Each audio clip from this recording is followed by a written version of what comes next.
too here. Oh man. Okay. So I gotta do that too. I mean, I hardly sleep anyway. I couldn't sleep again yesterday. So I've been listening to um, Andrew Basiago and his Project Pegasus. Project Pegasus. Oh, here's Tom.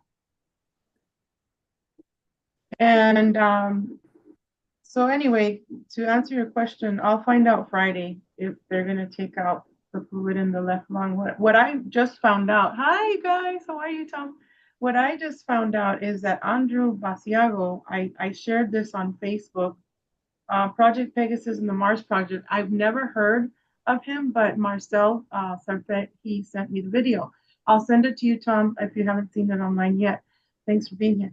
So now I understand why there's doubles, triples of me in the astral. I'm like, okay, we have like some people call it doppelgangers.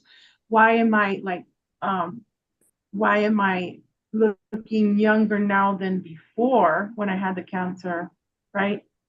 He explains that through the Mars Project, I was there at 9999 Sepulveda Boulevard. I wrote about it on my books. It's really interesting what I'm learning just listening to him. Now it makes sense why we have doubles, triples, because when they displace us when we come back from the future. So in what really got me interested in is okay, so my mom took me to Head Start when I was 3. And I'm saying this for everybody, so maybe you guys can jog your memory since you were a child. They put me in Head Start. My mom said I was very active and she really didn't know what to do with me because I would wake up at 3, 4 in the morning and I hardly slept. And so this lady knocks on her door one day and says, hey, there's this new program. You want to put Veronica in there for Head Start? And she's like, okay. So I remember always going spinning and spinning. Andrew talks about, he puts the Da Vinci Code man, the man like this in the wheel. Okay. And then he says that they used to spin us when we were children, either, just spin us around in a chair or spin us, just have a spin. Remember, we did a lot of spinning when we were kids. Now, my favorite thing in school at the Head Start program, outside when we had recess, there was a spinning thing that it was you get on top and you hold on to it looked kind of like a spider, like a dome, and then you held on. I don't know, Tom, if you had that over there where you were brought up, but you hold on to it and they just spin you round and round and round. Yeah. And the reason why they did that, especially to children, is because we can go out of body. Now, I can go out of body without having to spin. I just lay down and just go to the astral.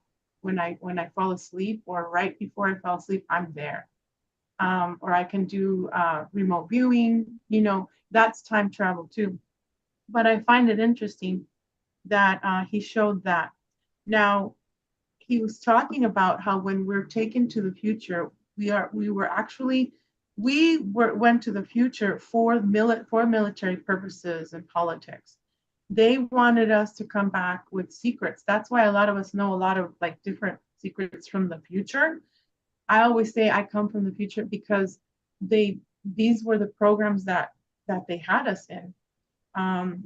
For example, the Declaration of Independence, 9/11, things like that, like things that were going to be seen in the future. We would bring back also relics as well. I know that I have had memories and dreams of me holding onto a wormhole, like literal holding on, while pilots, they come through, and even older people that I've never met before, it's a couple together, they come back from the future. This totally, the one that really impressed me was, well, a lot of them, but one of them was when Renetta Jones passed. I had never met her. She was also in the program, and I had a dream of her. I talked about that on Robert Khalil's show. And I was holding on to a wormhole where there was couples coming in from the past, future, and older people and kids. And I was holding on to that, just watching. Okay, there was like little steps coming down. And then I give Renetta Jones a key because I said, look, you can't be here. But I have a house next to another house. And I said, here's the key. And she said, oh, this is my daughter. I said, I didn't know you had a daughter. I said, and then she gave me something. So to this day, I don't know what it is, but it was like a rectangular thing, and it was covered in like her brown hairdress. And she also had a hairdress. So a lot of things are given to us. I've been given many keys. I've been on many ships. I can describe them. I can describe the beings that are there. But I also found interesting. Thanks for listening, guys. I now know that the memories and visions and dreams are real. The ones that I've been in gymnasiums, very, very tall gymnasiums, where I even wrote about it too, where I'm like on a, it kind of looks like a pull down machine, but there was men in coats on this side and other people here, and I was looking down like, where am I? You know, so a lot of the times we had to do breathing exercises and fill our lungs because we were going to go to the future. They were going to either spin us or we were going to run and we're going to go out of body. So he said, and this is very interesting too, he said that he suffers from asthma. And I said, what? I suffer from asthma. And I said, what if I just had this thing today, right now, 10 minutes ago? What if that's why they took my lower left lung, because it got cancer because of all the times going into the future and back. And that's why, you know, I have so many, you know, of me, so many, because they've displaced me so many times wrong. And then some people call it, oh, they age regress me. Well, what really happened is we go to the future so much. You know, Andrew Basiago talks about when he saw his father. You know, he saw his father back in the days of Washington and Lincoln. And he says, Dad. And he says, no, boy, I'm not your pa. And he was, but because he was told by the CIA, because his father worked for the CIA, that he could not, pretty much, he could not compromise the mission. So he couldn't tell his own son that he was the father. Now, he has different weights. Like when on one picture, you know, his son is like Andrew, he's a little bit chubby, while the other ones that have gone through famish in the picture are very skinny. And then they just looked at a picture of him where there's like a gray alien holding onto his shoulder. And before Madame Curie found the X-ray, before she ever invented X-ray, we'll just say that, this picture also catches him when we're going through dimensions. You can see through our bones and things like that in our body. So he's smiling, but the picture shows some of his teeth. So that's what they call shape-shifting, but I don't think it should be called, I mean, there is shape-shifting, but at the same time, there is when we go interdimensionally, that's why you see us change. And I have many, I can go on and on. There's a picture that I have where, you know, there's a clone of me and I'm big because they gave me cortisone and supposedly I was, how do you say, allergic to it. And my mom says I blew up like a blueberry, but I was white, very white with red fiery hair like you have.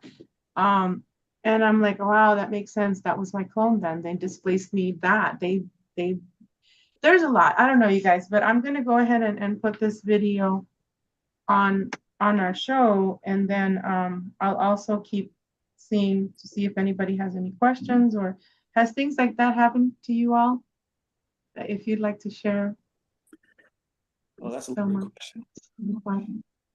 You want to go first, Tom? No, no, Tom. No, go ahead. I'll be the gentleman. Please go.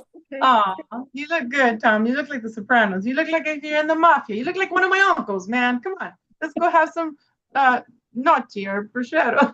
Okay, I'll stop. You look good, Tom.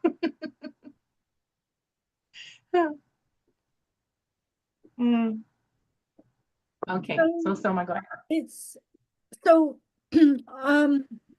my work is predominantly channeling the Pleiadians, but I know that, and this is very personal between the two of us, Veronica. I don't have this with anyone else, but I know that there are. I know that I'm involved in some of the SSP programs, and I know that there are memories that I don't want to see, don't want to face, don't want to know. Like I'm not interested. I'm at the point in my life where I've done enough kind of diving deep into the rabbit hole. But I will get to a point where that stuff is not, I'm not going to be able to hold back that wave anymore. But it's not going to be, hopefully it's not going to be this year. But when that shit starts to hit the fan, I will be calling you up, Veronica. Veronica, I'm starting to have the memories now and the recall. I get, and I'm starting to become more aware as I get older that the targeting is to do with that, because I do get horrendously targeted. The first time I ever got targeted was way back in 2009, I think. I'd already started to channel the Pleiadians through a guy that emailed me called Joshua Shapiro, and I didn't know who he was at the time. But around just maybe a month, or I think I was given a month or 3 months space where I wasn't targeted, and then the targeting began. And it was a guy on Facebook who had friended me, and he sent me a message saying, "Hi, I am working for NASA, blah blah blah, and I think we should have sex together on the astral." And I don't have much of a filter, so I wrote back a message saying, "Yeah, sure, whatever." I hadn't realized then, when I was typing that I was consenting and giving my permission. And then that evening, he came to me on the astral and he raped me. And that was my first experience of targeting. And I knew it was real because in the morning I was really sore internally. So I had no doubt that he had done that consciously. And I have no doubt that he does work or did work for NASA. And since then, over the years, I've been targeted a lot. And I've come to realize that a lot of the targeting is because of the programs I'm in that I still don't have recall about. I mostly get a target on the astral when I'm asleep, because I'm more vulnerable then. I think most of us are, because our guards are down. But yeah, there's a lot that goes on with me in terms of targeting and being followed and all kinds of stuff. There's a funny conversation, not funny, but there's a conversation I had on the phone back about 5 or 6 years ago when I was still living in the UK. And I was aware that I was being watched. And I was living in a housing association, and it was mostly elderly people that were there. I think I was I was definitely one of the youngest people there. And I was about 45 at the time. And I was talking to my friend stroke Sheila on the phone, and he was in London in the UK. And I was telling him that I was being followed and watched. And from my window, it overlooked a car park. And there was this one particular car that was in sight of my very tiny kitchen. I had a very tiny bedsit with a big lounge stroke bedroom, tiny kitchen, and a kind of smallish bathroom. And it was really small. It was tiny, and the kitchen, you could touch the sides of it was tiny. It was quite nice, but very small. It wasn't shabby. It was just very small.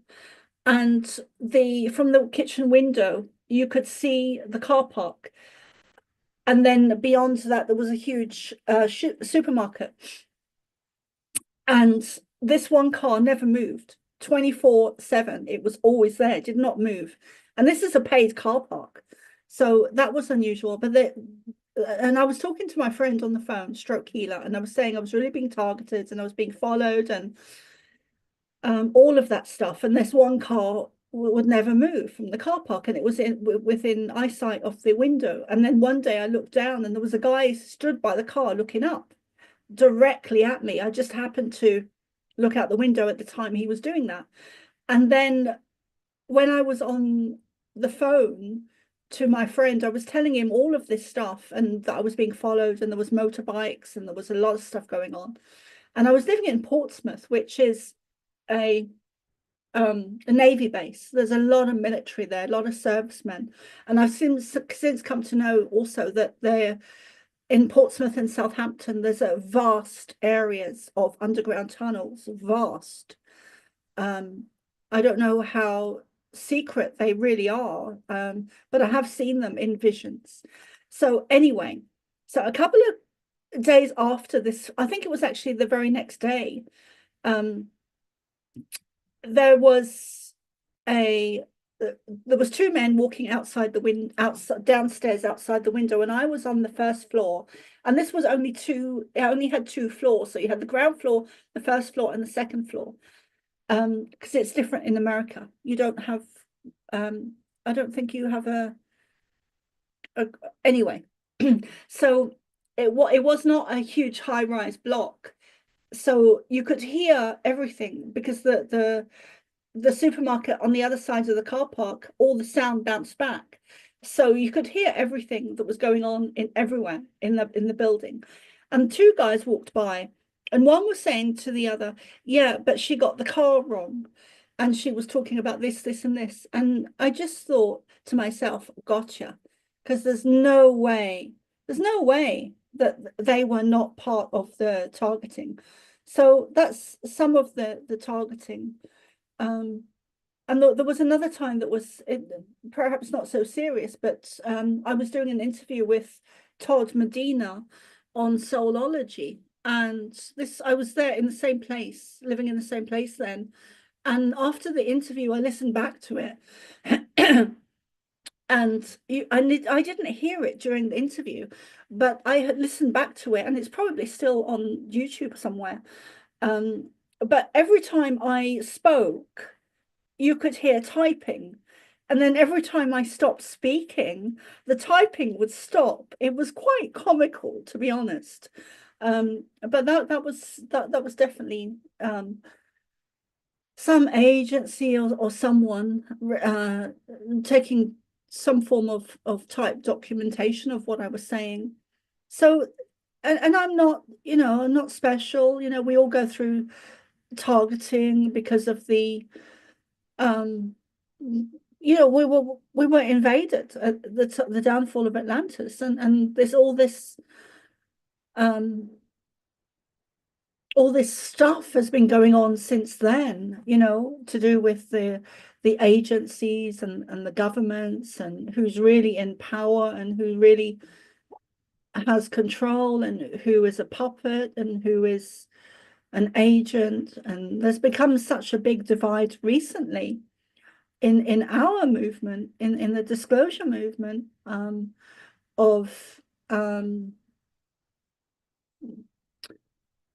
it's from what I see, there's agents that have been put in place and that are creating even more of a divide than there is between people by putting comments and creating a divide and using social media as a way to create that divide as well. So anyway, I'll just pause there. Oh yeah, I thank you so much. I totally get it.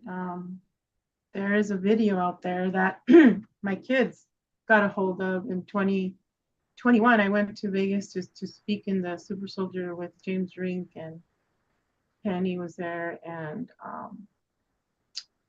it was through him and another male that were putting this together. And a male infiltrated pretty much right after and made a video and put myself, when I was talking about the whole program and the dolphin program, and other people on the spot. And then they called us crazy. They even put James there. They put so many others. And my daughter and my son asked me, Mom, do you know that they're doing this to you? Why do you want to be public, Mom? Like, did you have a break? Like, are you sure you're telling the truth? I'm like, yes, I am. And I will go to the end of my days. I will not deny what happened to us, and so there's a lot of targeting that happens, even back pain, migraine, sinus, ear bleeds, nosebleeds, that's pretty much when they put our clone back, or they put us back. Now, have you, because there's the dentist chair, that's the Montauk chair, like in the 1983 that I was placed in that, and I do have many memories of being in that chair. And also when I was like 8.5 to 9, I was 8 years old when I came to Tucson, and that's when my mother would take us to the dentist all the time. And then they said, "Oh, you have 7 cavities." I said, "I've never had cavities before." And they have a screen in front of you, and then there's like it was very tense. I don't like to go to, I don't go to the dentist because it's very triggering. They put like all that mercury in me. I don't know. But anyway, the trip chair is part of the Montauk program, and they also wanted to see if you can see in the future and things like that. And then of course, some of the time they would electrocute and things like that. Then they erase your memories and things like that. Did you have anything like that? Like the trip chair? Like, did you go to the dentist? Because a lot of us that we were in the programs very young, like, 60s, 70s, and 80s, especially 70s, we were highly more, they just did whatever they wanted. And then Andrew was also saying that they took a lot of the children that were homeless in Mexico and in other third world countries and used them for these experiments. They didn't care if they were the United States pretty much didn't care if they were gonna survive or not, because their motto was, well, they're already displaced, they're already homeless, like who cares? But most of them did survive. So that was really interesting. Now, another thing that he talks about real quick before I forget is the time travel. They want to use time travel well, they already are using it, especially undergrounds with the military, trucks coming in and out with military supplies, food, even children. He was saying back in the day that they wanted to use time travel so that way the truck drivers and things like that would not be on the highways, because it's just so much for Mother Earth or whatever, and there's just too many people. That's what he said, too much traffic, too many people. So they wanted to use this time travel for military trucks, for soldiers, also for when we were fighting or whatever in war, or wherever they wanted us to be. They can take us away from the front line, put us in the middle, put us in the back, or take away the pretty much to save pretty much the soldiers, to get so that we would have many soldiers, so that way they can just move us around or whatever. It's just really interesting. Yeah. Okay, I'll be quiet now. That's what I just wanted to say. That's interesting, Veronica, because when we were at the conference, the Full Disclosure Now conference in July in Florida, Drago Reed was doing his presentation, and he had a type of chair there with him, and I had a big reaction to that, and I had to walk out. And I remember passing you on the way I was walking out, and I couldn't. I've had such a knee-jerk gut reaction, and I couldn't speak to you. I couldn't even look at you. I just had to leave because I couldn't. That triggered something in me, definitely.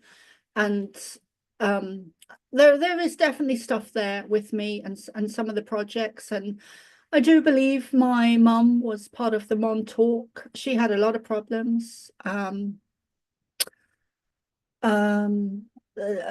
had a lot of experiences as a child, and thinking back, there were times, there was a woman in my first primary school, what was that called? Gainsborough School in Hackney.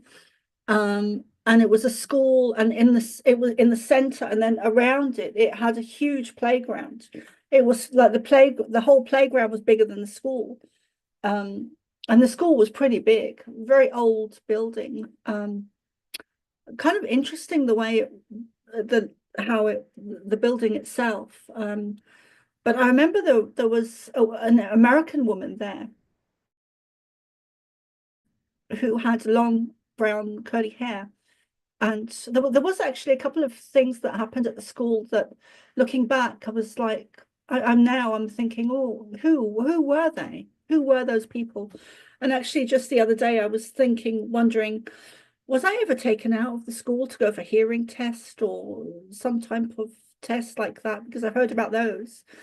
And I was taken for hearing tests, and I was taken for eye tests, and my mum's first husband was in the Navy.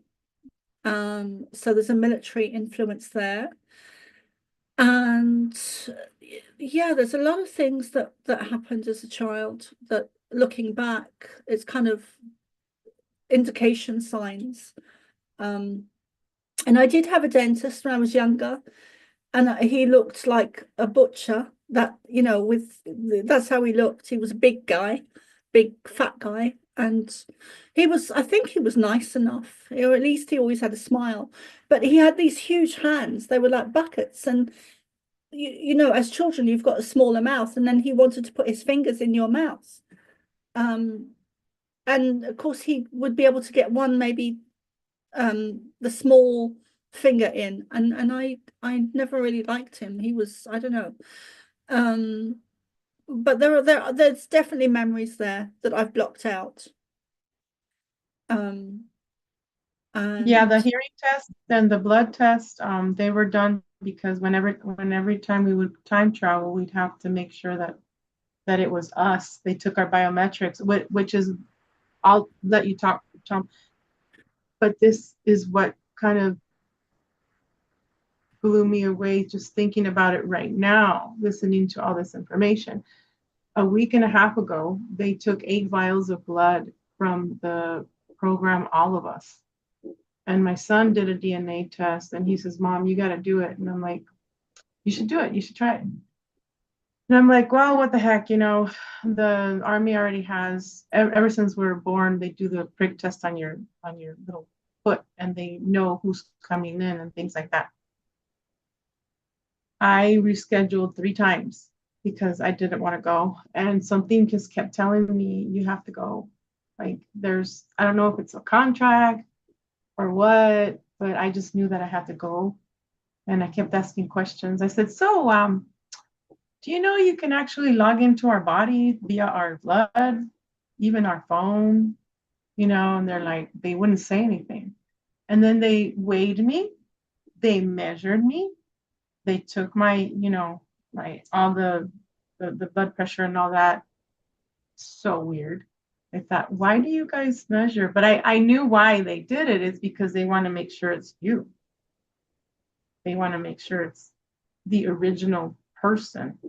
Or is it a clone of yours? Get it? Because we have a little bit of weight differences, or our face will change, or we'll get more chubby or thinner when we time travel. Okay. So then I had one last question. I said, okay, well, 2 questions. I said, am I going to get my DNA results? And then she says, oh, not this time around. What do you mean? I said, so-and-so got his and so-and-so got hers.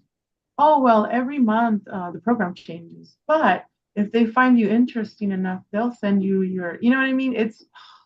I just knew after I gave my blood, I told my blood out loud, and I didn't care what she thought. I said, I love you. Please don't let them use you for anything that is bad or anything like that. I said, thank you for the time you spent with me. I don't know why. I just didn't want, I wanted to protect my blood. And that's why I said it. And I said, so who can study our blood? And she says, anybody that's a scientist. And I'm like, oh, what did I just do? And I said, do you know they can weaponize our blood? They can weaponize our DNA? And she didn't say anything. But the next question, she said, oh, you can go and fill out the rest. There's 80 to 100 more questions at home. And I'm like, okay. So I did a few. And then toward the last one, it says, share your Fitbit or your GoFit information. I said, oh, hell no.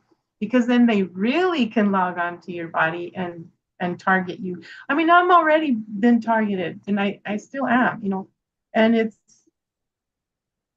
but I just knew that I had to.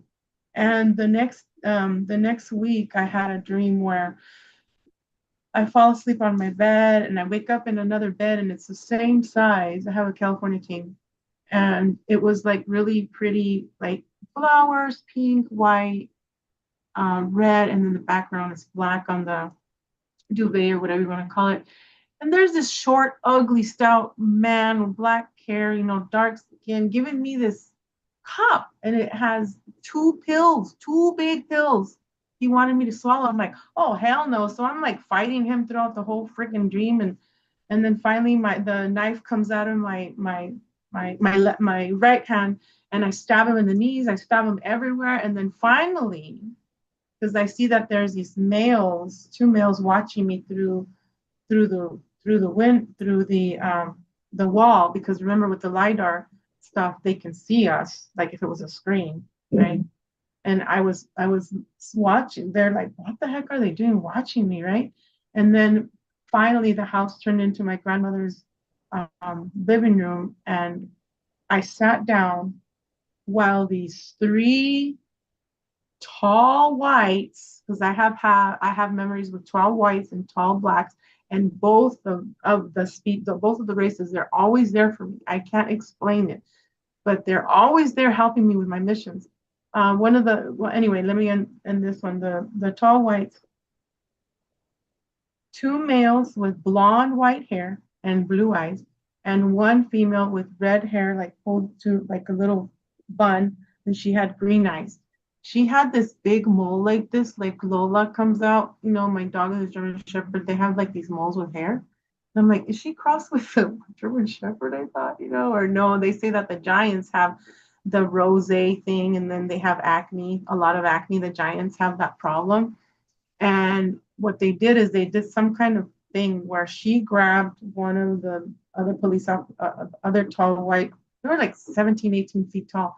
And she goes around like that, and then they leave, and they take that man that was trying to hurt me away. And the next day, I'm in my grandmother's place again. I have these bullets that I'm putting into it looked like a magnum, but it was like a half a magnum, a silver magnum. Um, and my mother is always in my dreams, and my dog, and it's just weird, my cats. And then she was right beside me, and I said, don't worry, Mom, I'm loading my gun. I said, you don't go outside. There was these males that were, anyway, a lot of that. And then the tall blacks, I've talked about that before. It was during the future where there's an earthquake, right before the floods.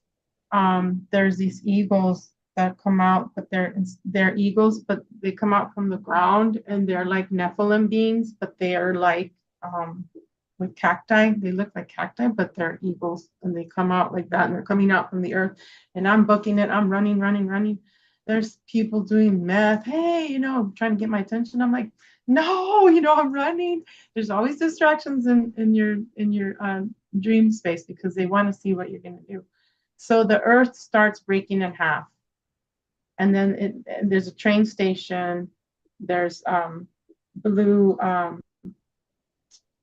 there's these blue bars that are above the train station. The train disappears. I fly to the Burrum, and then these beautiful 3 to 4 of them come flying. They have black hair, short, stuck to their hair. And they have 2 huge rings on their neck. They're black, very beautiful beings. And they have a rainbow. They have beautiful, it looks kind of like sarape, but it's not. It's the rainbow coat, kind of like Joseph's coat. It's not the bright colors that they use for the flag. No, it's like green, dark, like autumn colors, black, yellow, real. And they fly and they sit right with me as the train, which is not even a train, it's the earth breaking. We just travel through, and I wake up and I'm like, wow. There's the other, I wanted to say this last week before I forget, and then I'll let you Tom talk. There was another black being that came, and it was through Stagecoach. This was, I would say, 40s maybe, because I have Edwardian times as well. I would say 40s or 50s. I would say 40s, 30s maybe. I don't know, but it was during the time where there was stagecoaches, and I was behind one and I was laying down, and they brought me into a warehouse kind of thing where people are selling, like a marketplace. And there's the male, he's black, he's right, riding me, driving me on the horse. And then a female comes with two children. She's black also. And she lays hands on my lung, on my chest. And I'm like, well, I don't have breast cancer, like, what is she doing? She healed me in that dream. And this was 4-5 years from me knowing that I had lung cancer. You know what I'm saying? So these beings are here some of them are here that are benevolent, that are here to help us. Okay, thank you, guys. Okay, Tom, you're next. Next, huh? All right. We just made me realize, I was thinking about, if you know me very well, I look for things that are adorable. And I feel like there's a species out there, or some race, or whatever, that if I'm connected to it, they just like being childlike and love things being great. So I actually took this little duck from the conference who was at back in the back. I love this little So duck. cute. I'm gonna bring mine. I have this little duck, but it's like, and I keep it with me, but it's like, you guys are amazing. I feel like my mission is to greet hearts that are good and acknowledge them, that they're good. And one of the amazing things to me is that people that survived targeting and trauma and still remain good. And that's something I'm supposed to lift, nurture, encourage. So I'm kind of like a cheerleader on this planet, but I'm supposed to meet those that have survived terrible situations. And hey, there you go. Yeah, there you go. That's little duck mates. But that's what I feel like I'm supposed to do, is lift, those people that are like that. So, and you made me think too, that in the original work that I had, the Oracle seemed ambiguous. The Oracle in the original Matrix story seems like not interested in anything, but the Wachowskis took that and made the Oracle that way to the extreme in the Matrix trilogy, or whatever it is now. But they took out the meaning of why the Oracle is that way. The Oracle seems ambiguous because that is the way that he can fool the architect. And it's a he in the original work. And he can fool the architect by being robot-like almost, which is what the agents are. And so he feels like it looks like he fits in. But they did not transfer that into their work. Now, I modeled that Oracle after myself. And I learned, just like David in the Bible, it was like I had to keep the enemy guessing about what I felt and what mattered to me and everything else, while I kept that internalized. And so I could play that part of being almost disinterested looking and things like that, or inside brewed the passion and the feeling, and eyes out for those that actually had hearts. So that allowed me an inner circle where I could get into the inner circles and view for those that were taking the trauma and hanging in there, and I could get words to them, or put a hand on their shoulder, or try to give an energy to them where they knew they're not alone. So that was an interesting mission of mine that I felt, has never stopped, never will. And I embrace that responsibility. Now, I can be cold as ice to those that don't have a heart, and I can be quite obstinate or strong against those that I think Veronica's the same. Yeah, I think so. I like that about you guys. It's like, if people are mean to the innocent, or lie, or create, like often what they'll do is they'll accuse others that are innocent of what they're guilty of. And it's such a common tactic among narcissists and others. So I'm the narcissist's worst nightmare. And I will be a front line on that always, that I will not tolerate. And that gets me into what people would call trouble. But that's, I believe, my calling, to take on those that would harm the innocent. Some sort of a guardian. But that's what I'm going to do. And at the same time, I was supposed to be very likable. So being likable is really disarming for the other side. They don't know what to do with that a lot of times.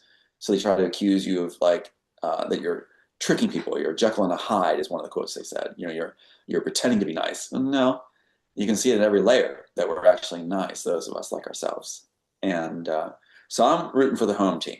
I'm the one that's going to lift those that are good hearts, that especially if you've suffered, you know, and those that fake it and lie about it for attention, I don't give them the time of day. And they can spot at me too that I won't. And there's one woman that you've talked about a lot. I won't say her name, Veronica, but every time you do watch my face, whenever you say her name, I'll cringe because it's a faker. It's a faker. And they're the ones that turned around. They turned around. Don't say the name, but it's like they turned around all about themselves. And that's what happens for those that pretend to be kind, is that what it really boils down to is they'll start to really show that it's all about them. They don't have the capacity, it seems, to actually have that empathy. And they have a void when they try to foster a imitation of it. And so they know when they look at me that I can see right through them, that I see they don't have the layers. That's why I try to teach layered thinking so people can see through the false facades of those that want to be important or matter through lording their image as being more important than others. No one's more important than anybody else. So that's my job. I wanted to share it with my little duck. So yeah, so it's like, I'll do that at home though. I'll always go like, oh my God, that's so cute. Oh my God, that's so adorable. Oh my God, that's so cute. That's me. So I love you guys. I think you're wonderful and you're courageous, and I think you're genuine. So that fits my list of what I value in humanity. So it's a small circle I hang with. Anyway, that's my part.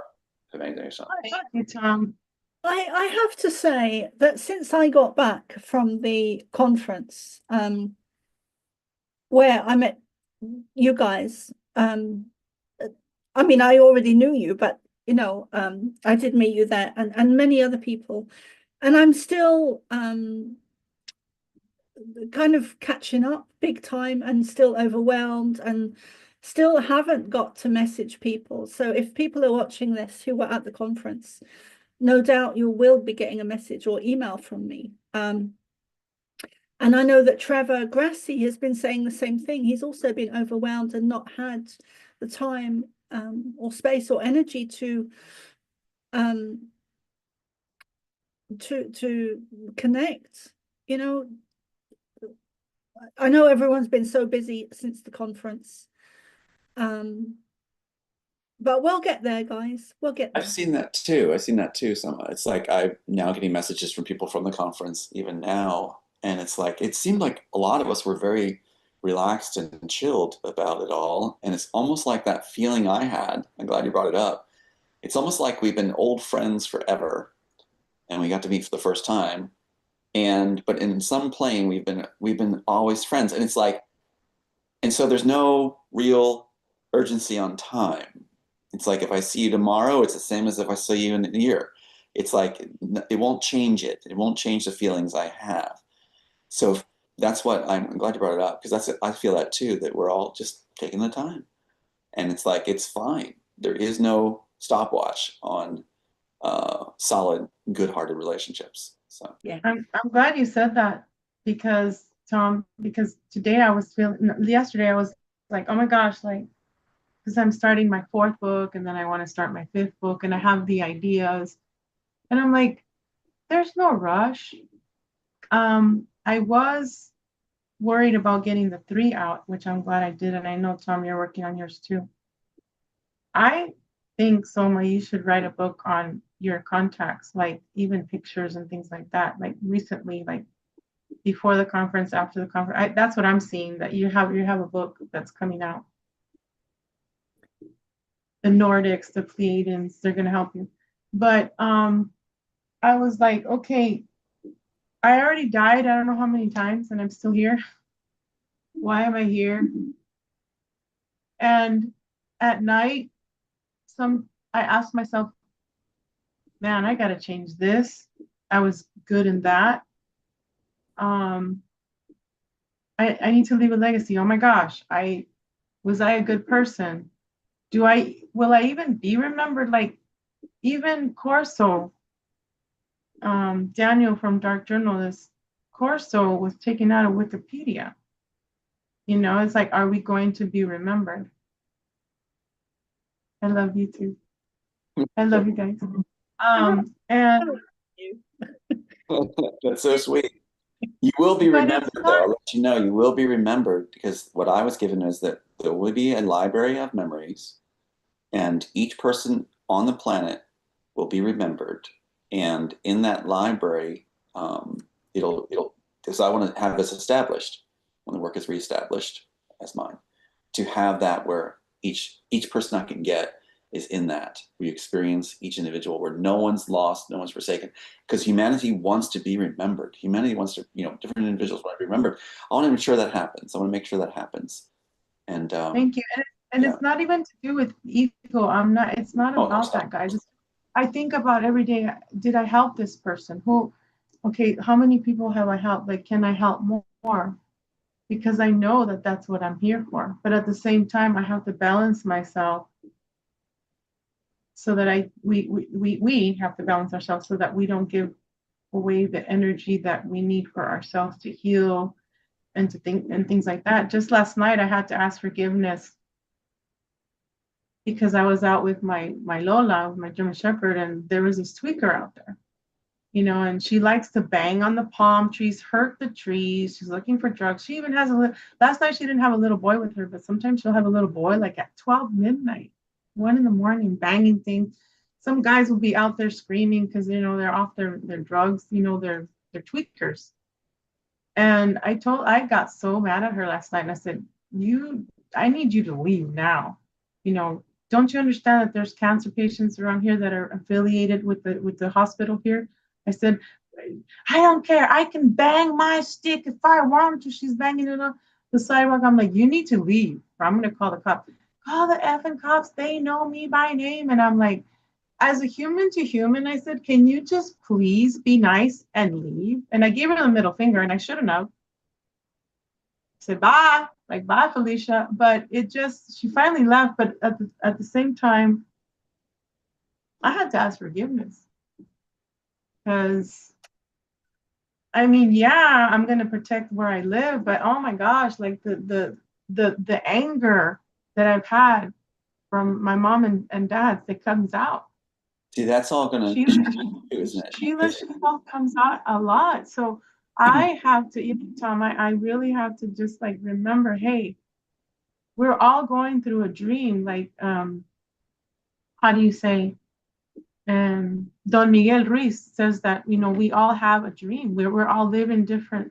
Like my grandfather used to say, every mind, every head is a world. He said, todas las mentes son un mundo. It's a world. So thank you, Tom. Yeah, I have to remember. It's because, you know what? Sometimes I get so angry of being so nice all the time that it just explodes sometimes. Well, it's going to And change. What I visualize, what I see, what I believe I'm getting is that right now we communicate on such a singular layer. It's like texting in humanity. But what's going to happen is we'll be in a multi-dimensional way to communicate and share feelings. What's going to happen is we'll be able to look at each other, even as Felicia or whatever, and it's like you're going to see all the different layers at once, have an understanding of all the different feelings that person has and their history. And that's going to change the way we react with each other.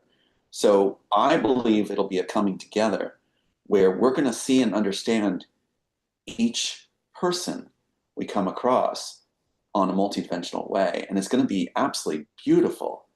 And I think even those that are angry, I think they shove it forward to their main facade. And it's like that will crack away. You'll see a soft core in a lot of people because all that's like putting the shields up on a starship. It's like, you're putting all that anger forward like a shield. And you're going to be able to see way beyond the shield, the engine room, the heart, and everything else. And they know that you'll be able to see through. I think we're going to see quite a change in humanity where when we get to actually get rid of the frustration of not able to be conveying or be understood what we actually feel at our deepest levels, And that's coming soon, very soon. It's one of the reasons I wrote what I wrote. So I think it's going to happen. Yeah, and it's also, thank you, Tom, it's also called incorporating, integrating your altars. I have done that. It's just that sometimes because of the injustice that's going on, especially with the children and all that, with the drugs, with people being sent to places like here, Tucson, they don't, they're doing it on purpose because they want to keep these people for, they could even use them for whatever kind of war. They could use them for, they could send them through MK Ultra, Voice of Skull or whatever, but now it's more advanced. Now it's, the drones or whatever. They can send them whatever, messages. So we have to be very wise and be more wise and say, okay, Well, this person's being it targeted. can be hard. I was just thinking today how cats, I was hearing my two cats, one was hissing at the other. And I thought, hissing, that's the sound they use as their weaponry. And yelling was one of the first weapons humanity had, I believe. Yelling, directing yelling. So it was like a weaponized use of the body. And it's effective. We are tuned to it. So when someone's screaming or yelling at you, that's an assault. It's a weapon being exerted on you. And we are going to have a feeling from it and a response to it. So it's like, I really hope soon we break the hold that the powers have that have embraced such a shallow systems of tactics, which is traumatizing others that are targeted and making sure they're left alienated and isolated while they suffer. And my feeling I also had was that, again, back to my calling, if anybody has been traumatized, I've seen a lot of people who have been traumatized calling for others that were traumatized to get behind their war or to get behind them to help fight. Why would you call traumatized people to get back on the front line with you? Let them heal. Oh, I know what you're talking about. Yeah. I know what you're talking about. I'm saying, so I'm like, let them rest. And it's like in the Battle of the Bulge, they had the psychiatry set up where really it came about to, as many people maybe know, to get soldiers that were battle shocked back into the front lines again. That was what it was purpose of, just to green stamp them back into the front line. They're not ready to go back to the back line, front line. And the other powers that have targeted people have made very sure that once you're traumatized, you will stay traumatized. That's what they want. Yeah, but by coming together like this, those of us that and people listening in, by actually understanding each other and getting past the conditioning to be what they call angry, then we can help each other. I think what we should do is lift each other and celebrate who each other are. And if you've been traumatized and came through it, celebrate that you made it through. And we're here to comfort you. But not to call them back to fight. Let them rest. They've already been through it. And that trauma is going to take a lifetime sometimes to get over, especially when you have huge losses. I've seen so much in the truth movement, people calling people to call to action, when I think a lot of our people belong resting. And when there's healthy and other people that are strong, they can fight that fight further. And we'll give the information we've learned to them. But I don't want to be called out of mothballs back into the front line. I want to do what I can to encourage the hearts. This is my calling to do. And I'm better at that than getting on the front line shouting at people. So, right. No, and remember, we do also have our mind as a weapon. A lot of us have been trained to just use our mind and just stare at people and do what we want them to do. Just last night, I was really frustrated. I shouldn't have yelled at her, back, but I should have just, with my mind, just go away, go away. That's another thing too, I think, Veronica, is that I think there's no parameters set on or expectations set on the human right now in our current time. We're in a time of paranoia and got control and targeting. I mean, just to get up out of bed and go forward and wish somebody well, you've done well. And that's the thing I've gotten is that we've done enough. But the beauty of it is being given that we've done enough, we Thank go you. and do more. It's our choice. And if someone says, I really feel like, yes, we've done enough, I don't want to do more, that's okay. And if you go, I've done enough, but I want to do more, kudos to you. Wonderful. That's great. Go out and do what you can. I think we need Thank to relax the expectations on each other and allow us to be the beauty that we are made to be, each of us, you. and each in our unique beauty that we have. That's what I'm enjoying. Humanity is like a smorgasbord of beautiful souls, and we all have the differences which make the colors palette more brilliant. And it's like, Yeah. I don't want to homogenize anybody into me. I think one of me is enough. And no, Well, let me tell you something. You have more than one of you. yeah. You have. I've seen 5. But Tom, no, it's really great that you're saying that. One of my friends is going to be going out of. Okay, I'm not going to say where, but okay. So 2025, Soma. Before the year's over, you're going to start getting memories. 2025 has Thank been a you. year of change. You're welcome. The 5 means change or walk in. So 2025 is a year of change. And we need to use this energy that's right now for 2025 to go forward. And if you have a project, go do it. By the end of this year, have whatever published, maybe in January. But even manifesting, because I was talking to one of my family members the other day. This person manifested going somewhere for a career opportunity. I won't say where, but she had written it down in her journal 4 years ago, and then she looked at it. She didn't even remember until she looked at it. So that's why I tell you guys, write down your dreams, write down, because this is the time to manifest goodness into your life. And yes, like Tom said, we will be remembered because there is the Akashic records, and AI always has whatever has been made, this cup, this pen, there's memory of it. So I just wanted to say real quick, Nancy Laneta is going to be here in a good 2 or 3 weeks or so. She says, always keep in mind, front and center, the beings that seek to control you are of much lesser consequence than you are. You have discernment. It is not just a gift, it is a tool and a weapon. So thank you, Nancy, for that. Yeah. You had me meet her, Soma, in Florida.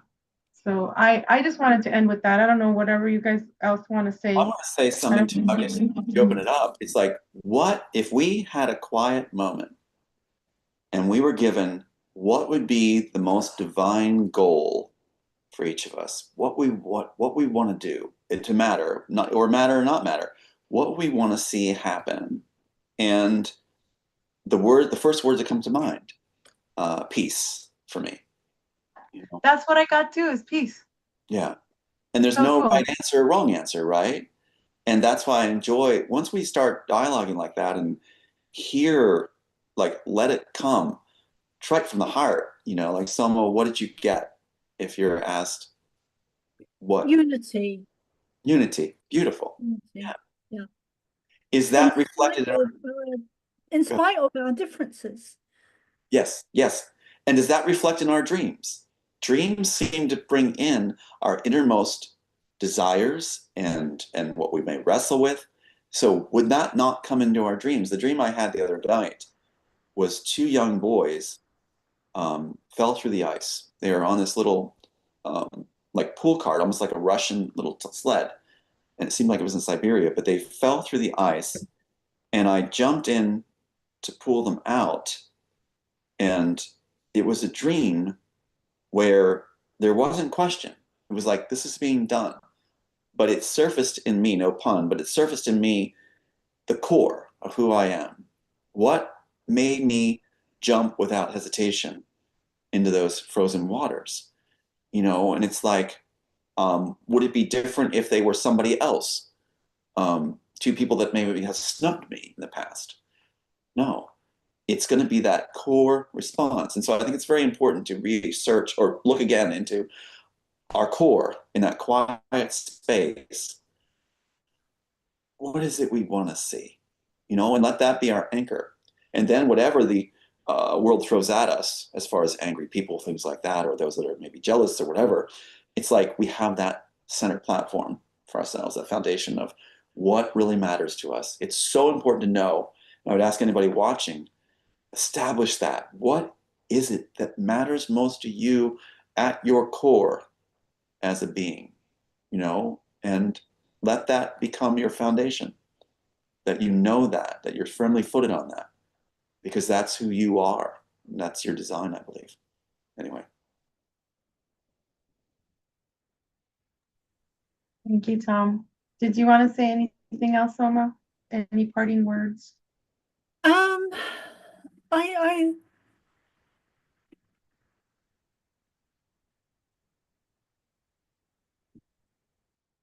I sometimes find it difficult to find my words, which doesn't help given the job that or the mission that I have. But when I'm channeling, I'm fine. But it's beautiful to connect in with you and Tom. And I wanted to say hi, Nancy, and look forward to doing more of these. I look forward to talking more, having more of a presence. And I think it's important that we all do, that we all do, that we all do more of what we're doing, that we connect in more, that just more of everything.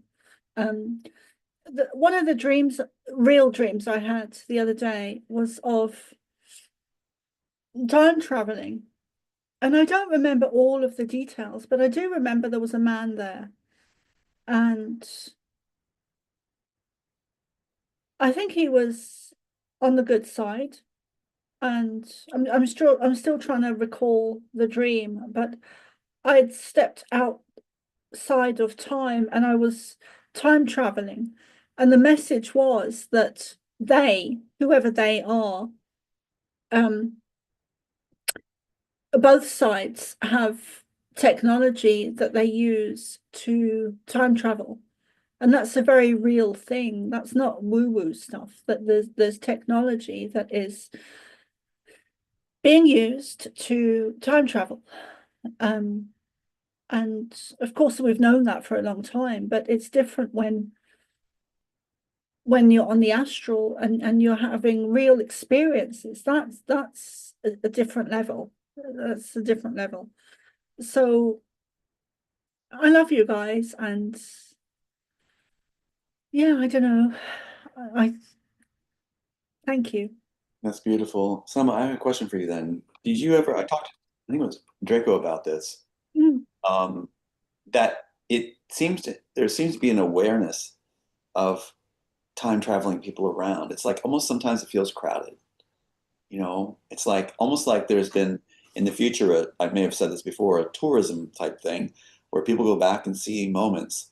And I've used this where when it feels crowded, I'm like, well, this must be an important moment coming up because the bleachers are filling up. So it's like, do you have that sense of being the room filling at certain times? I didn't in the dream the other night. But I no doubt I have experienced that. But the other night it was just me and this man where he was showing me and taking me on a time traveling kind of event or you know um but I have experienced a lot on different timelines, and that began in around the time of the sea, the 2019. Beautiful. I feel like too, when you said about having trouble finding the words, I have people I care very much about that have the same thing. But I feel like the more we evolve, the more we'll be connected in silence a lot of times where there won't be so many words said. And so the programs in the future may be a lot of just heartfelt silence. It's like I think that, it's like we're heading towards more and more peace and unity. And Yes. that'll be the result of that. I mean, the characteristic of it, I think, will be a lot more less chatter, more just visual connecting. Yeah, some of my deepest relationships um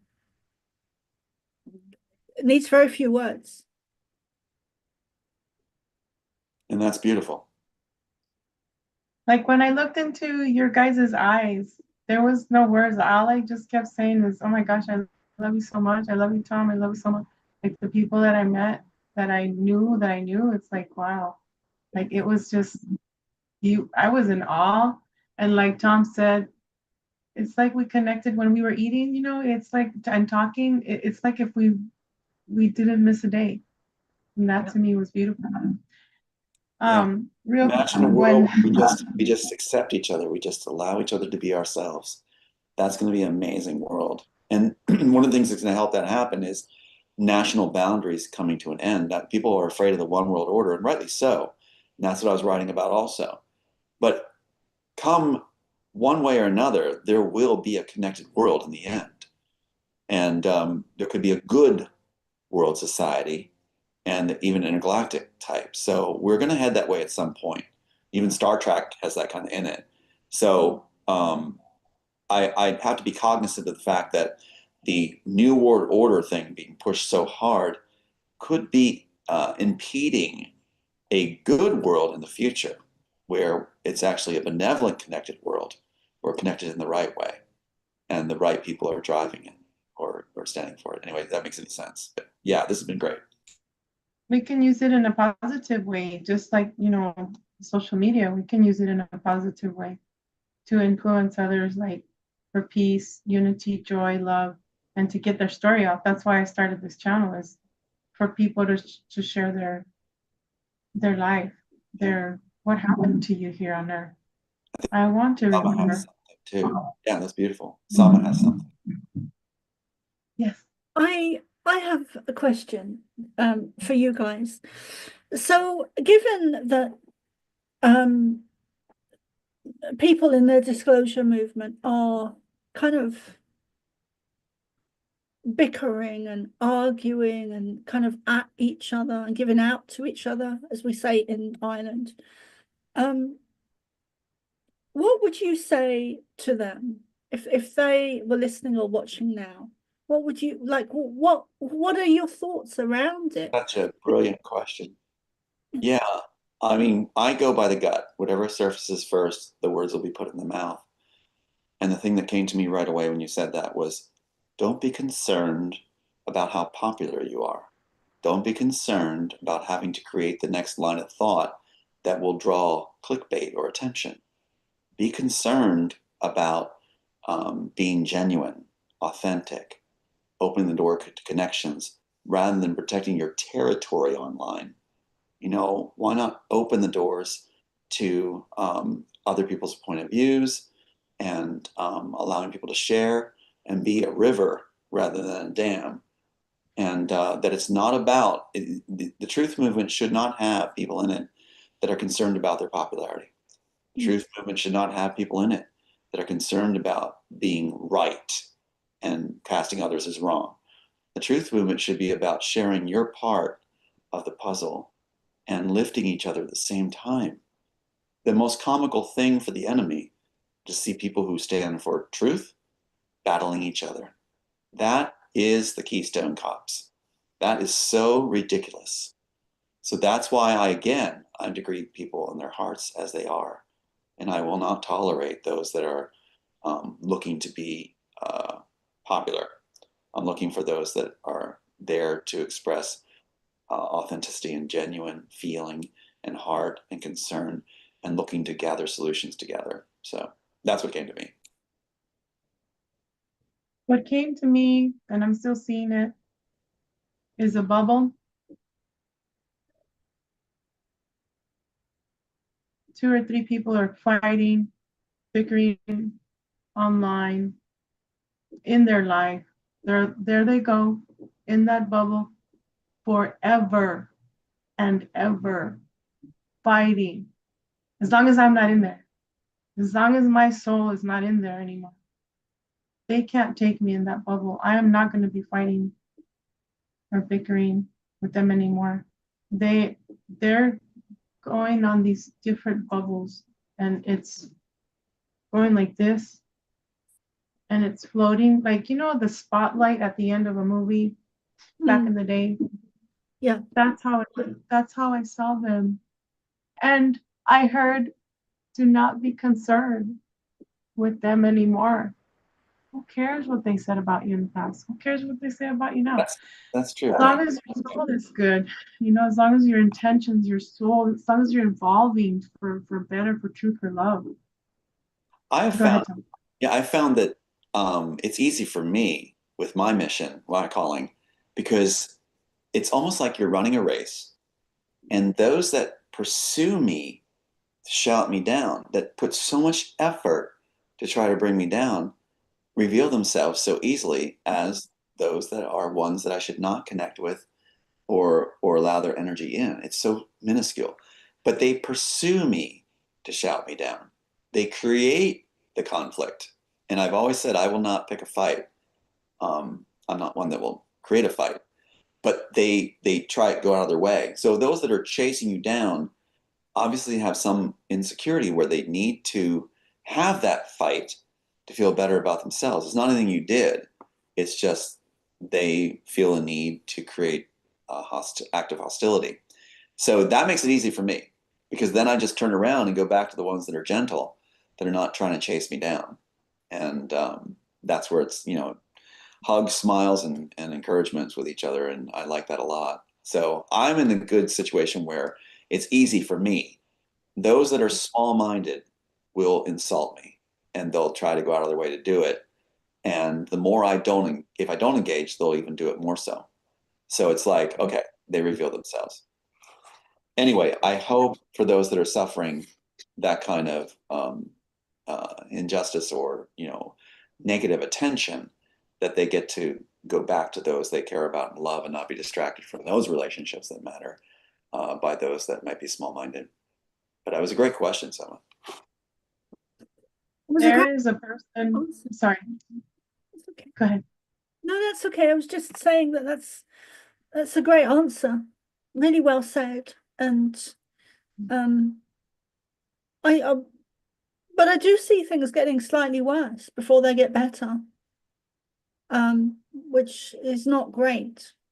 But hopefully it's short. Hopefully it doesn't last too long. Yeah, same. There is a person who, I'm not going to say his name, but he told me, he says, I want blood or heads being chopped off. That's what sells. So, Wow. yeah. And this person is a major contributor to our program, to our movement. Yeah. That's a lot of the news media. A lot of the news media works that way too. When I worked in radio and things like that, and TV and things like that, they said violence sells, and go get the violent thing or create the violent thing. It's so old. I mean, we're outdating it. It's like caveman days. So I think we're starting to get away from that, where human connection and compassion will sell.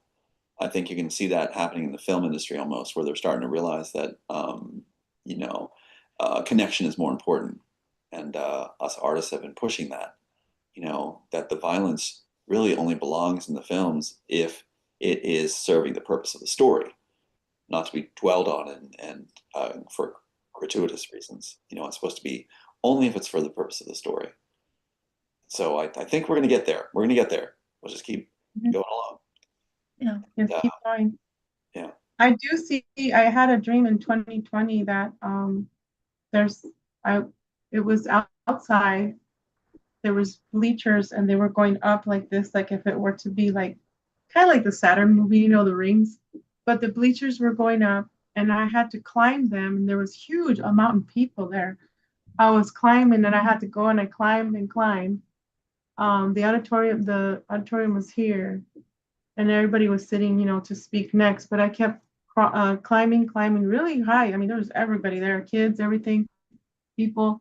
And then I go into a place where there's people getting ready to speak and doing acting things. And it's like drapes, little rooms, little squarish rooms with drapes and a little light in the back. hey, you ready to go up? Oh, yeah, you ready to go up? You know, you got your costume on. Okay, you ready? All right. So then I go back down, and I was getting up to go speak, and a man said, a lady says, no, no, it's not your turn yet. Hold on. So I go back and check on the band, and there's a live band, and then I see people speaking, and then I'm the last one to speak. But it's just beautiful because I know our stories are all of our stories. Everyone on earth is important, you guys. I just want your story to be out. Yeah, All of yeah, us are important. yeah. I remember when I was young, I was in a crowd at a stadium, and this one lady, a heavyset woman, I think it was belligerent about the crowd. She was complaining out loud to her family about all the people being there. And I thought as a child, you're a member of the crowd. You're helping to make that crowd. So what are you actually saying? And instead, we could be in that crowd going, how can I make this a better situation for this? You know, a better crowd, a happier crowd, you know, a group, looking at it from a different light. It amazed me that someone would actually be angry at a crowd because of all the people when they're contributing to being part of all those people. You know, it's like they're just as much in the way as everybody else. So, or they could be there with great potential like everybody else. It's amazing how our mindset determines, you know, how we're going to be. And I do believe that our nature, our core, carries over. That if we have the real heart and the kindness, that's going to carry over. And I would rather be in the next place with that heart and kindness than carry on any petty negativity with me. So, you know, and go to that place. So, yeah, anyway. But thank you for this. I recently watched a typical skeptic broadcast by Rob Khalil, and he had a lady on there, a woman that I don't remember her name. Julia Ankerhaven did message me her name, but I've forgotten now. But it was a really great interview, and she was talking. She wasn't on camera. She remains anonymous in that people don't know what she looks like. But I think Rob has met her, so Rob does know what she looks like. But she was doing an interview and she was talking about Project Oblivion. And it was the first time I'd heard of it, but she was saying that she had discovered this and she was the one that not owned it, but she discovered it and released it to the public. And it seems that part of the disclosure movement has obviously agents, but people also, because energies do work through people. We saw that at the conference. But it seems that energies are working through some of us at the moment that are perhaps part of Project Oblivion for us to target each other, which I've come across in my own personal life before, where energies have definitely worked through people I've had sexual relationships with, and those energies I've been the target.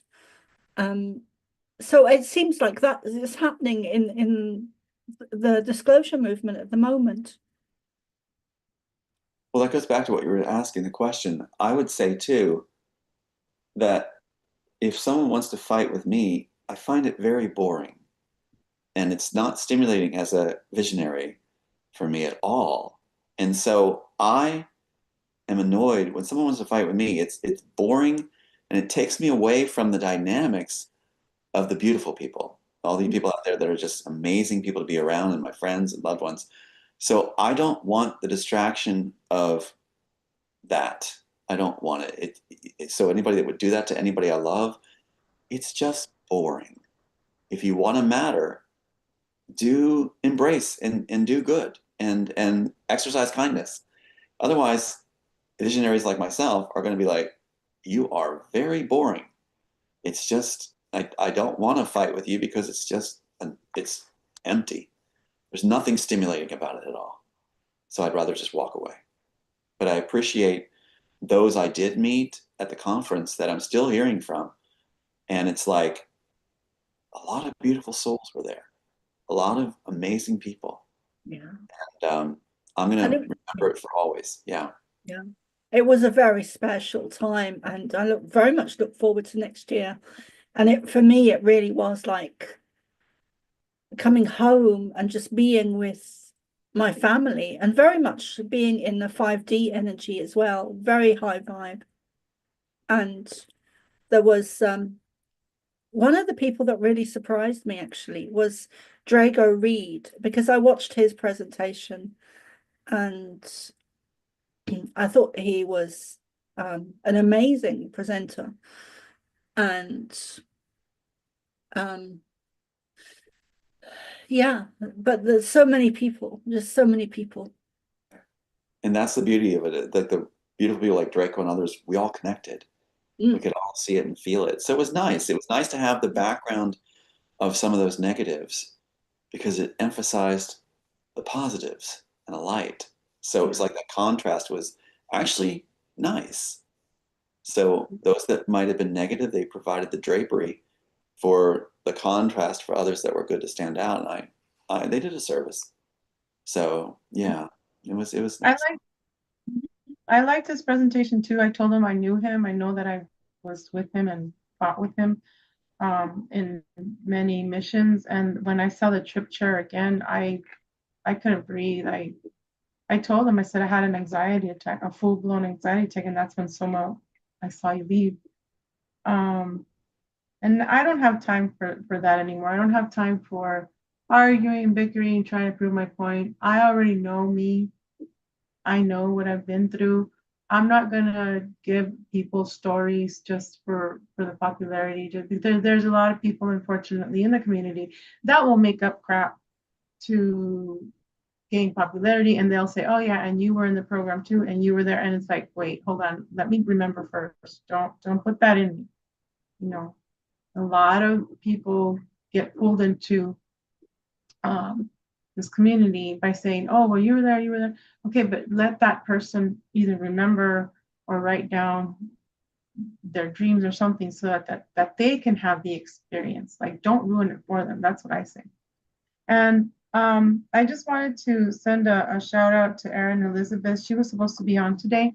We were going to talk about her experience in Florida, and she was there an extra 30 days. And we were also going to start talking about relationships.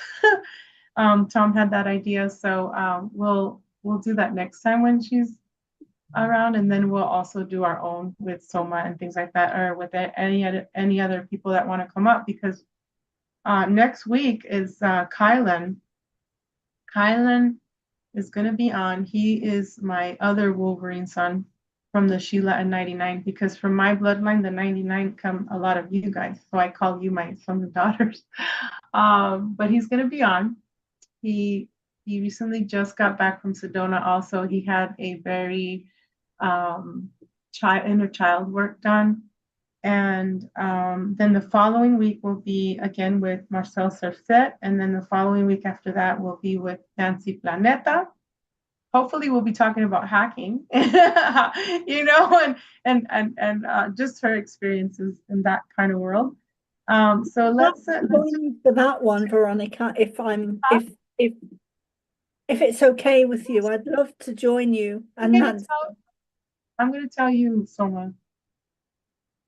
Anytime you want to log on, it's the same time. The only time that we have a different time for the show, and Tom knows this, is when it's Marcel Serfet, because he's in Germany. So the time that we have him, it'll be 11 o'clock Arizona time, 11, 12, 1, 2, 2 Central, until there's another time change, right? So you're welcome so much to be on any Wednesday that we're on at any time. I just didn't know like how busy you are too. And thank you for being on the show, guys, and wanting to be on this frequency, because I know that we can help heal one another and help the world just by listening to our voice and just by being here. You know, like Tom says, I have a hard time having to get up because I hardly sleep. I didn't fall asleep till like 6:30 in the morning today, and it's just some days are really hard for me, and I know they're hard for you guys too. Like Soma got attacked by having back issues. Aaron had a, you know, sorry, I have a hard time finding words too. She was not feeling well. She had a fever, so I keep sending you guys love and healing, and for Aaron and Soma and Tom, we're still all healing in our heart space and in our physical bodies. And I'm just really excited because we have this body. We have this body to like take care of. This is our temple, and I recently had to say I'm sorry to God because I left the church 4 years ago because of all the things that happened, the trauma, the molestations with a certain pastor, unfortunately. I lost faith in people when I got my divorce. They turned their back on me and in the force as well. Not only in the church, but in the force. So I was homeless. My family had to take me in for 11 months. And my kids too. So to see this community come to help one another, to say, hey, like I've been where you are. Like for example, Gutierrez, I would love it if you guys would vote for Gutierrez. He's going against Adelita here in the city of South Tucson in Tucson. He was homeless as well. I just recently connected with him through Nadia Larson. Nadia Larson does a lot of the Magma Trump thing. And she says, I told her, I said, hey, Nadia, I know Gutierrez. He looks just like one of my friends that I went to high school with here in town, Christine Gutierrez. And then the next day, she messages me and she's like, that's her cousin. I'm like, what? So then I've been chatting with him and his wife online. I said, you have my vote. They tried to hurt his campaign as well. They are. And I find it interesting. Wow, he's running for, city. So I'm excited to connect with people. Like Tom, you're right. This is, as the more we connect with people, the more, and the year of 2025 is a year of change. And today is September the 3rd, 2025. And if you add 9 plus 3, 9, 10, 11, 12, that's a 12. That actually equals a 3. So that's the Trinity. And just 3 of us showed up today. So, just keep manifesting love and money, prosperity, healing. Prosperity entitles everything.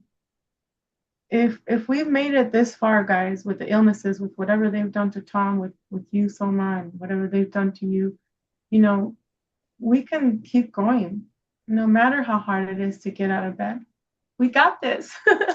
I love you. And yeah, I told God that I was sorry because, I do believe in him, but it's just, I had to go through all this. I never left Jesus, don't get me wrong. But I lost faith in people. And he told me, he says, as long as you don't lose faith in yourself, we got this, and like the Nephilim, Azazel, he keeps telling me that I have his bloodline. And I'm like, yeah, but I also have Jesus and Mary Magdalene bloodline that runs through me. And that is powerful enough. My bloodline is powerful enough. Me, like taking away the bloodlines, we are as powerful as 10,000 suns. So I don't mean to cry. I just want to say I love you guys and don't give up. Don't give up on yourself. You are needed. That's why we're here in this lifetime. Because we are the strongest of the strong. That's been, said so many times by so many different people. particularly little grandmother Kaisha Crowther, who I never see anymore. I don't know what she's doing. She's moved to Sweden and living in a hut somewhere, chopping down wood or something. Not that she would do that, but yeah, this lifetime is really is off the charts. You know, so many of us are here. We've come back to be here now to ensure that love wins and that humanity has a positive outcome, and that we rectify our mistakes at the downfall of Atlantis, because it's connected. Those two, the timeline now and the timeline at Atlantis is directly connected. I know that to my core. You know, I made mistakes in Atlantis, and we all did, because we were hoodwinked into a path that was not to our benefit. We were like kids led down a path following the cookie crumbs, and anyway, now we're here to rectify things. And they've said, to my surprise, quite a few times. When I say they, I mean the Pleiadians have said, particularly Ashtar has said that and I found it very surprising the first time they said it, because they said it with such conviction and such self-empowerment. They said that we will not let the negative side win this time, because it affects not just humanity, not just Earth, but it affects everything in the universe. It affects them, the Pleiadians. It affects all species. The great awakening of humanity is not limited to Earth. How could it ever be limited to Earth? It affects the whole universe. It affects all species, all life, to the smallest, to the minutest. So it surprised me when they said that, because they said it with such so they said it very powerfully. So, but yeah, this time we do get to evolve, and that includes the whole negative agenda and the powers that be and the systems that have been governing us for so long, where they've controlled us, and more recently by putting white lines on the supermarket floor, where we're not allowed to step across that, because God knows why, and doing the stupidest things of putting up a plastic mesh in the supermarket. I don't know if you guys remember that, but then it was just there so you could look around it. So it made no fucking sense at all. And people bought into it. Of course, there was a mass awakening at the time, which was great.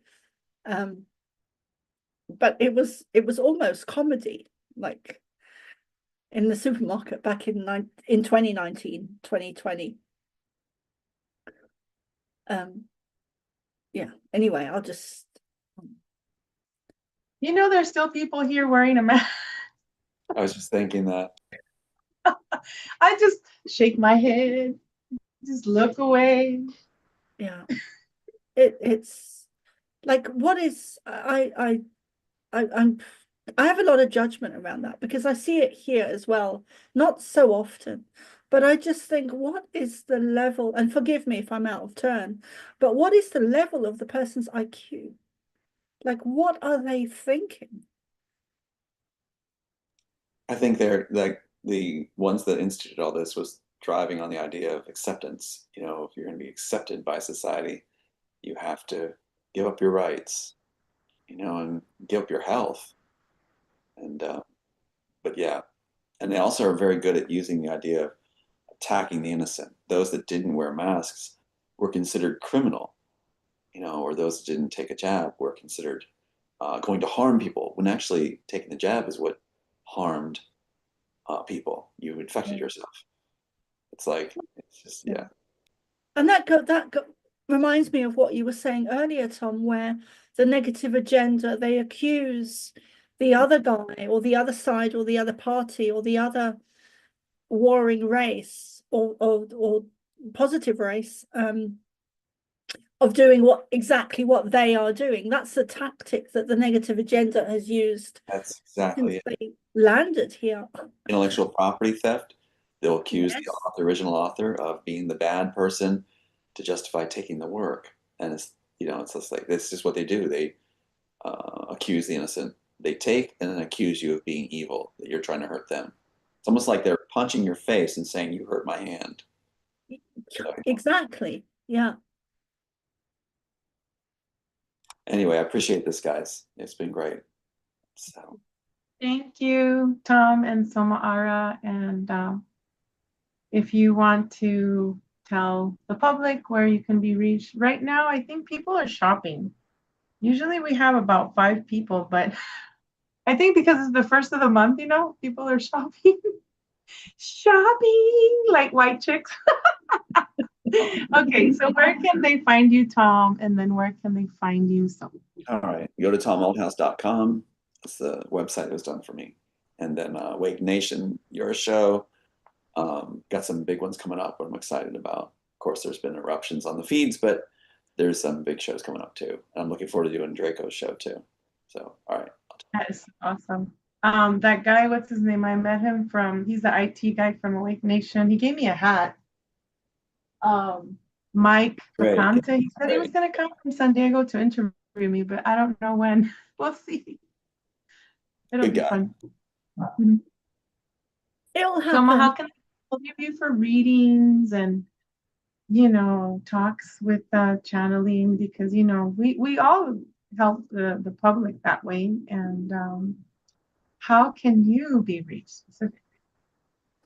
My website is SomaARah.love, and my main social media, really, that where you can find all my work and videos and channeling, is substack.com, SomaARah. All the others, I'm trying to not say the words, but sometimes my videos are pulled instantly. Let me say it that way. So Substack and my website, really. Thank you. And I'll write down your links if you don't mind sending them again on Messenger. I mean, I know that I just copy and paste like every video. But if there's been a change or anything, just let me know. Well, sometimes they pull down my videos on YouTube because of certain things they don't want us to talk about. But I do have a Rumble channel called Draco 3333. I had that years ago, and I finally started like putting some of the videos there because there's some really good videos that they pull down, but they're on Rumble. Draco 3333. I'm on Substack. You can just Google my name and you'll find me. And then I'll write down my links, and then my books are on Amazon. And I appreciate you guys. Thanks for being on. Hey, see you next Sunday. Look after you, Veronica. Say again? Look after you. I will. I'll find out Friday. I'm saying it's good news. Good news. And I'm glad you're back from what was happening to you. And yes. Thank you. Bye-bye. I love you. Love you. Love you tons. I love your glasses.